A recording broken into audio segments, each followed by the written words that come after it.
Hello, my favorite listener. You find yourself once again into the dark of the woods.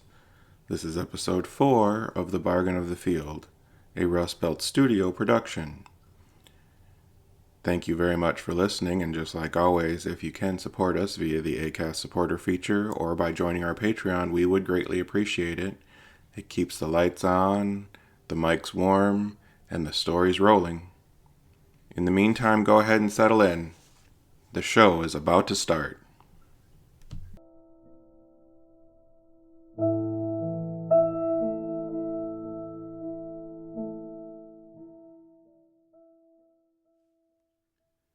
The land greeted them with smoke. By the time the steamer nosed into the Keweenaw, the shoreline was smudged with it, thin gray veils rising from stacks and smelters, from cabins pressed tight against the ridges. The copper mines never rested. Shafts cut into the hills, chimneys exhaled soot, and the sound of hammers carried across the water like distant gunfire. Eno kept one arm around Tapio and the other braced on the rail. Yussi leaned against his leg, too weary to look. Elia stood a little apart, and Helmi slept against her chest, the child's breath dampening her collar. None of them spoke. They had traveled too far and too long, and the sight of land, any land, was almost enough. The dock was rough timber, the kind built quick because it had to be. Wagons rattled on the boards and men shouted orders, steam hissed as cargo was offloaded. The family's trunk thumped onto the pier, nearly lost in the tide of goods. Flour sacks, barrels, pickaxes, nothing here waited for them. Everything here moved past. Eno found a man to hire him before the sun set. It was easy enough. He was strong, able to swing a hammer, to haul. The pay wasn't much, but it would buy meals and salt pork enough to keep his children alive. At night he stumbled into a shack of clapboard and dirt floor where Elia had spread blankets against the wind seeping through the cracks. They slept close, all five pressed together, the children burrowing like pups for warmth. The winter came hard. Snow off the lake buried the cabins, drifts rising high as the windows. Men walked to the mines at dawn and returned by lantern glow, faces black with dust, boots rimmed with ice. The hoist engine screamed through the night, pumping water from the shafts. Eno worked until his hands cracked, until his back knotted tight, until the cough of men older than him began to scrape his own throat. But the wages brought bread. Some days a cut of meat, once even dried apples. The children ate what they were given, and for the winter at least they endured. On Sundays, he walked the ridge alone. Snow hushed the forest, birch and cedar bending under the weight. He thought of Finland, of his father's farm, of the rows of rye swaying green in the summer. He touched the pouch under his shirt, the seeds still wrapped in their bit of cloth. He carried them like a promise, though the soil lay frozen, locked until spring. When that thaw came, he set to work on his own ground. Not much, just a clearing cut with borrowed tools. Neighbors from the camp helped raise a cabin, logs notched, roof patched with moss and mud. A chimney for the smoke to curl before the frost would return. The cabin stood rough, small, but it was theirs. That summer he put seeds into the ground. He marked rows by pace, not by foot or meter, his stride the only measure that mattered. He prayed over each furrow, the words catching in his throat, the memory of home tugging at his chest. Elia sang while she worked, her voice soft, steady, meant more for the children than for him. Tapio carried water in a bucket too big for his arm. Yussi scattered handfuls of seed like play, and even Helmi, toddling now, pressed her palms into the soil. Eno looked at them and believed for a moment that the land would answer. But the nights came cold and the rains too late, the sun too weak. When harvest draw knew, the corn stood thin and pale. Beans shriveled in their pods. Potatoes were no bigger than a man's thumb. Each basket was lighter than it should have been, and each meal cut smaller. By autumn, the family went hungry. Bellies tightened, eyes grew hollow, Alia's songs thinned to whispers. Eno kept working because there was nothing else to do. He split wood until his arms shook, dug at the stubborn ground until his fingers bled, and when the sun sank he lay awake beside his children, listening to their small, restless breaths, and told himself they would endure. The rose had failed him, corn stalks leaned thin and yellow, ears barely thumb-sized. Beans rattled dry in their pods, brittle shells with nothing inside. The potato hills gave only knuckled lumps, too small to bother with. By the first frost he had buried more spoiled greens that he had carried to the table. But the pumpkins had come. It began with a single vine snaking bold through the clearing, leaves broad as plates, stems prickled and thick. Eno thought little of it at first. He had scattered seed as he always did, but these vines seemed to rise where he hadn't meant them. By late September they sprawled against the ground like green ropes, climbing the fence posts, curling through the corn stubble. The pumpkins themselves grew fat and orange, skins glossy, their weight bowing the vines.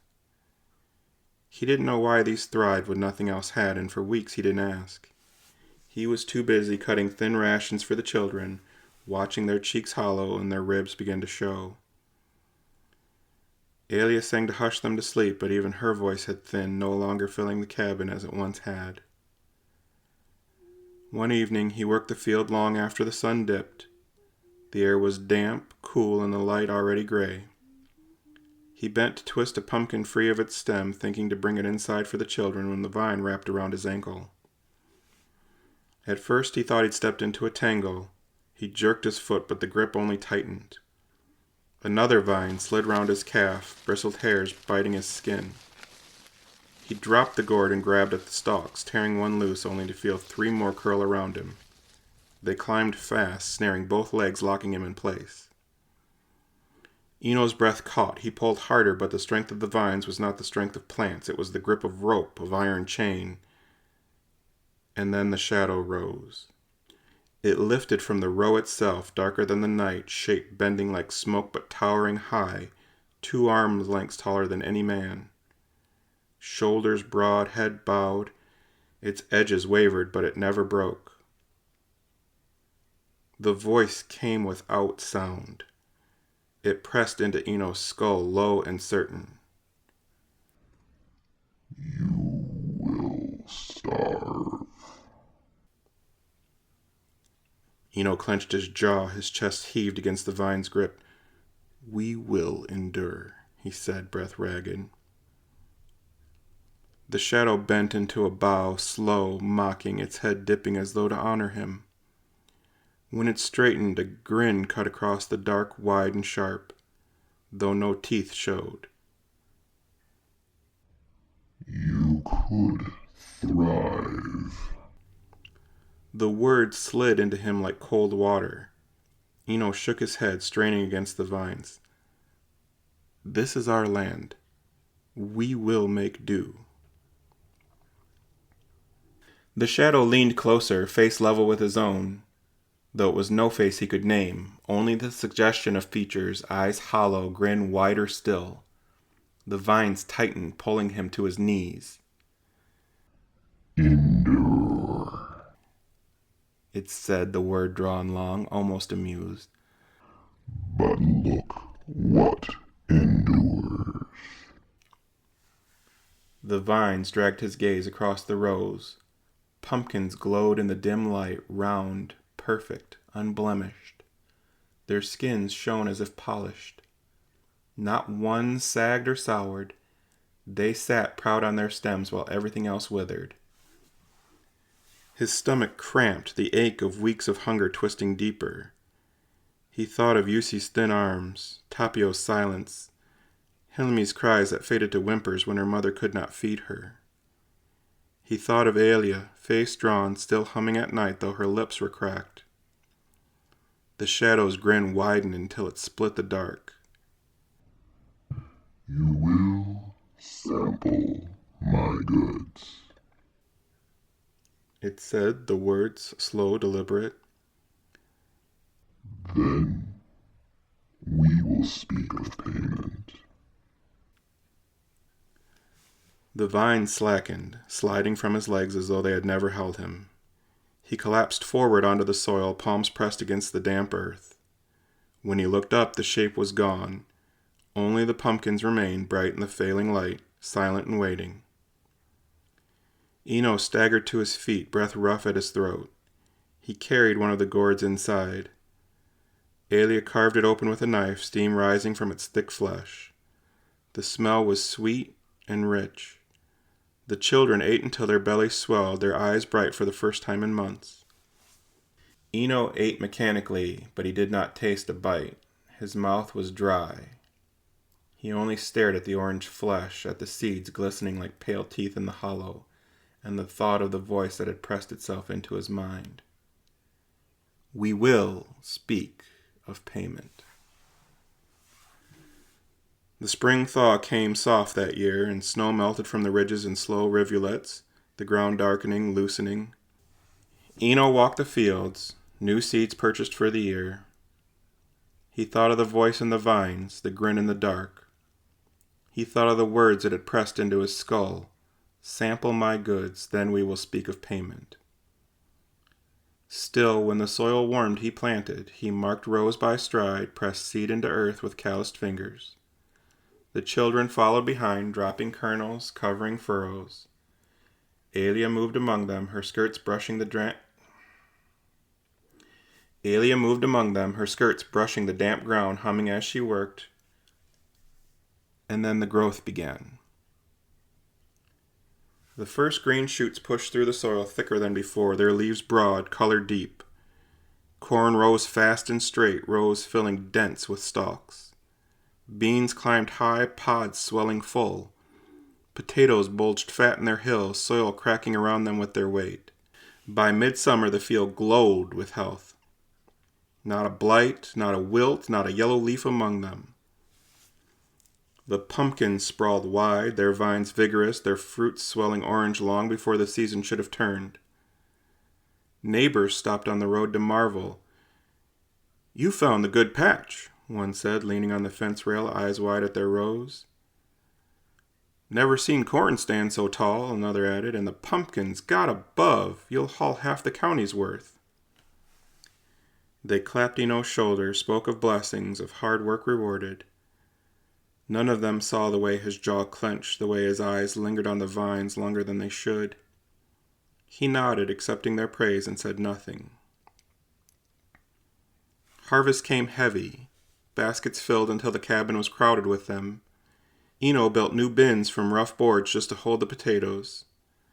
Aelia lined jars with beans, packed shelves with corn. The softer fruits of their labor, tomatoes, onion, all jarred and ready to go. Pumpkins stacked in the yard like a fortress, bright orange against the fading grass. For the first time since they had set foot on this land, a full 2 years after their leaving Finland, their bellies were full. The children ate without measure, cheeks round, laughter bright. Aelia's voice returned strong, her songs rising in the evenings as she stirred pots rich with stew. She smiled again, eyes no longer shadowed by worry. Eno watched them all and felt both joy and dread, a weight balanced sharp on the edge of his chest. He ate, but each mouthful was ash against his tongue. He lay awake at night listening to his children's even breathing and thought of the grin carved from shadow, the words promised in the field. The neighbors congratulated him when he sold his first loads in town. The cart loaded heavy with pumpkins, every market stall eager to buy. He hauled more than he could count, stacked coins higher than he had ever seen. Men clapped his hands, women praised Aelia for her stews, children begged for one of their bright gourds from the stand. Share your luck, Eno, a neighbor joked, laughing as he loaded a pumpkin into his wagon. Eno smiled thinly but said nothing. By October their larder was bursting. Rows of jars gleamed on the shelves. Sacks of potatoes lined the walls. Pumpkins crowded every corner of the yard. The vines lay dark, their fruit fat and full, waiting. The air was cool, the leaves along the ridge already gold. He remembered the voice again. Then we will speak of payment. The last day of October came sharp and cold. Frost silvered the ground at dawn, and the air was thin enough to sting the lungs. The fields stood heavy with pumpkins, their skins hard, their stems curling like blackened claws. Eno rose early, moving through chores with hands that shook more than he wanted to admit. He split wood until his palms blistered. He stacked potatoes in bins already full. He sharpened tools that did not need sharpening, anything to keep from looking too long at the yard where the pumpkins gleamed, bright even against the gray light. By evening, smoke rose from the cabin chimney, the smell of stew filling the air. The children laughed around the table, their faces round, their bowls full. Aelia ladled more, her sleeves rolled, hair loose across her shoulders. Her eyes met Eno's once across the table, and in them he saw a peace he had not known in years. When their children were settled into their beds, Aelia humming a soft tune to Hilmi, Eno stepped outside. The air bit cold, the stars sharp above. The pumpkins lay scattered like lanterns across the yard, round and perfect, their faces uncut, their skins unmarred. The vines shifted. They curled across the soil, slow at first, then faster, snaking toward him. The ground itself seemed to stir, earth darkening, breath rising like mist. The shadow rose among the rows, taller than before, broader of shoulder, its grin slicing the dark, no eyes, only hollows that drank the starlight. The voice pressed into his skull. Payment due. Eno's breath came ragged. What is it you want? The grin widened.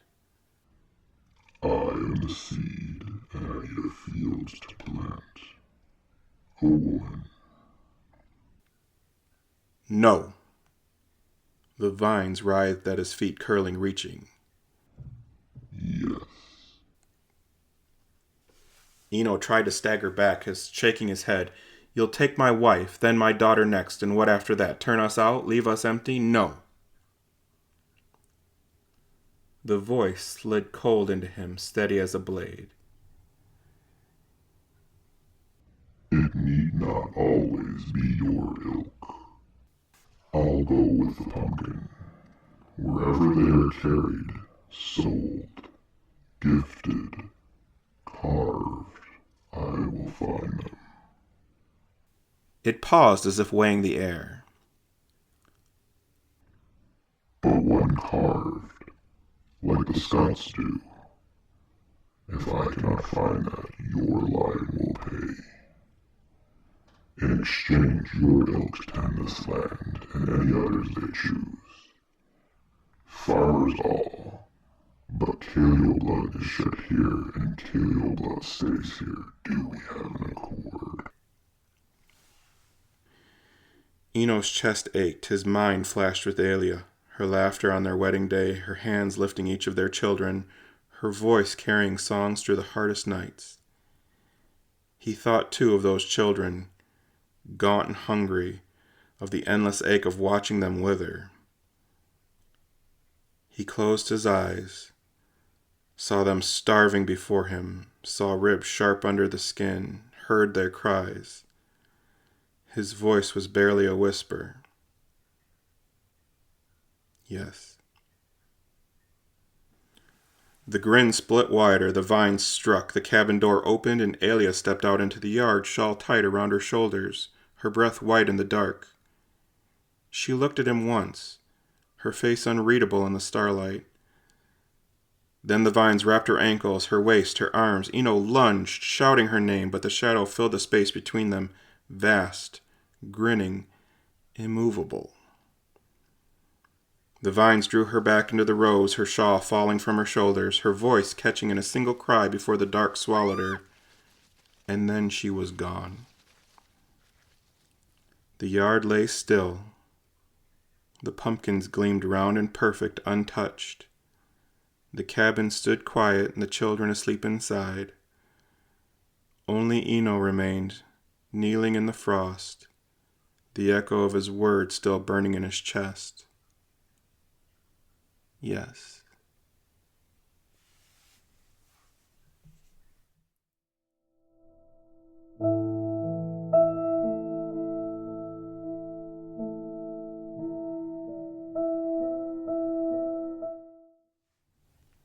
Hello again.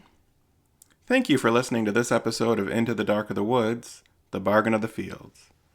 This show was written and performed by Brian Foster. You can hear this show and other shows we produce, like Mikey and the Garden Arch or Engine of War, via Acast or any other place that you listen to your podcasts.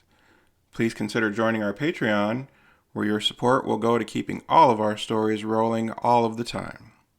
Thanks again, and we'll talk to you soon, my favorite listener.